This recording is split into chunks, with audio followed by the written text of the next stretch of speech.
FCO marchandises, séquence, santé, sécurité routière et sécurité environnementale. Quelles sont les règles de prévention de l'hypovigilance? Prendre un café ou un thé et faire une sieste de 30 minutes. Prendre la route après avoir passé une nuit blanche. S'arrêter pour se reposer dès les premiers signes de fatigue. Planifier son voyage en tenant compte des heures à risque. La réponse A, C et D. Quels sont les symptômes de la somnolence?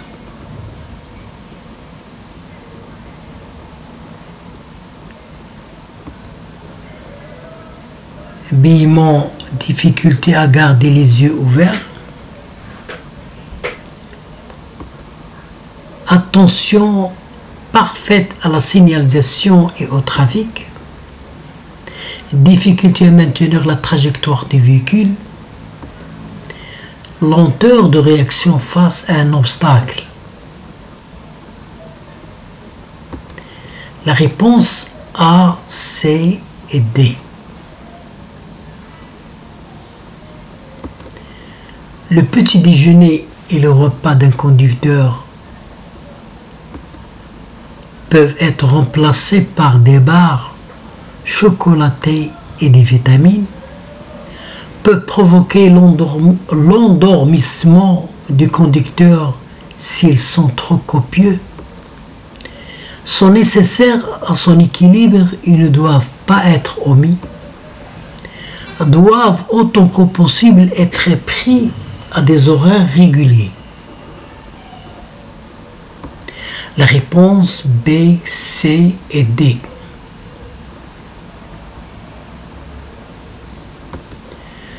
La consommation de psychotropes, drogues, médicaments, alcool, avant de conduire est réprimée par le code de la route, peut être contrôlée à tout moment, peut modifier le temps de réaction et l'acuité visuelle du conducteur, ne représente aucun danger.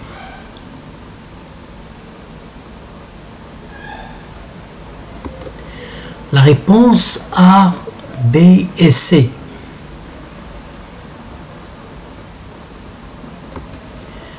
Le taux d'alcoolémie à partir duquel il y a infraction est de 0,2 g par litre de sang, 0,80 mg par litre d'air expiré, 0,80 g par litre de sang, 0,1 mg par litre d'air expiré. Réponse A et D. Pour appeler les secours en cas d'accident, composez 160, 15, 108, 177. La réponse 15 et 177.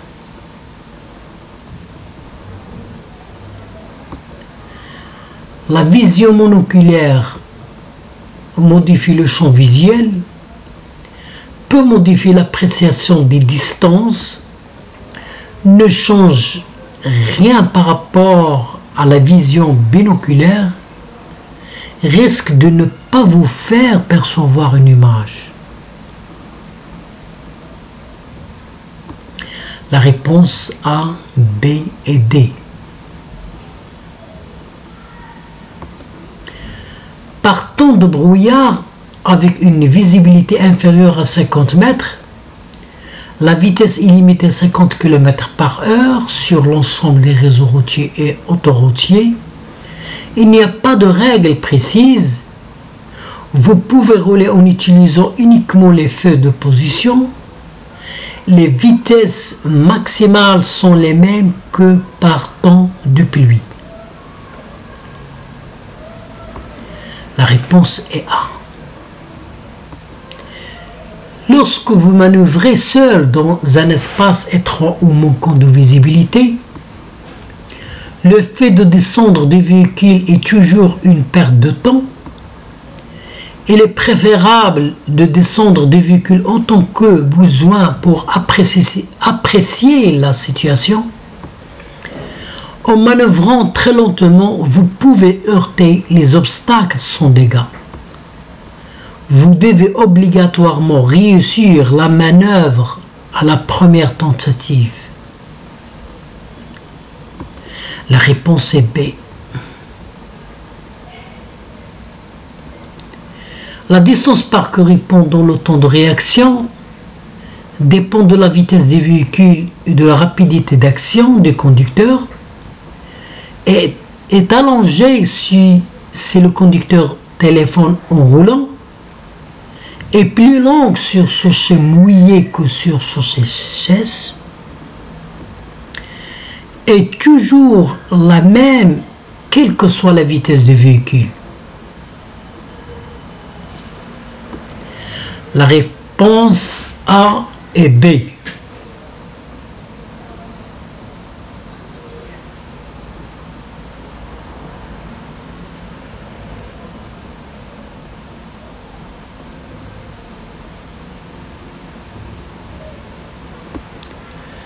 Vous roulez à 80 km à l'heure. La distance parcourue pendant le temps de réaction est environ de 12 mètres pour un temps de réaction de 1 seconde, 48 mètres pour un temps de réaction de 2 secondes, 24 mètres pour un temps de réaction de 2 secondes, 24 mètres pour un temps de réaction de 1 seconde. La réponse B et D.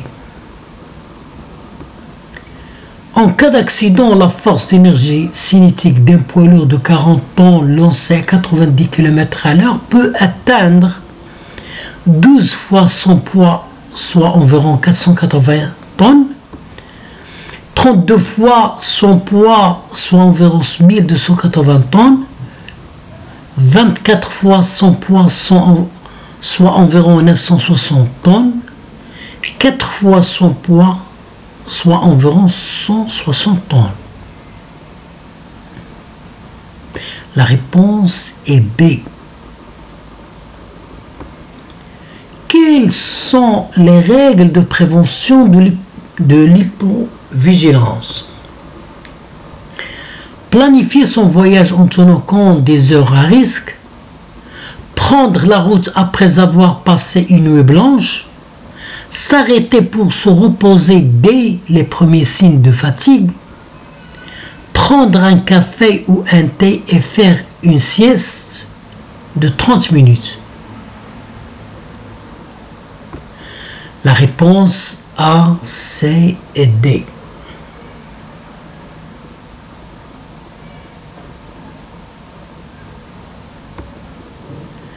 Téléphoner en conduisant ne représente aucun danger si on utilise un kit main libre, peut être à l'origine d'accidents graves et autorisé car cela ne représente aucun danger, est très dangereux car l'esprit du conducteur est absorbé par la conversation et son intention à la conduite se retrouve perturbée.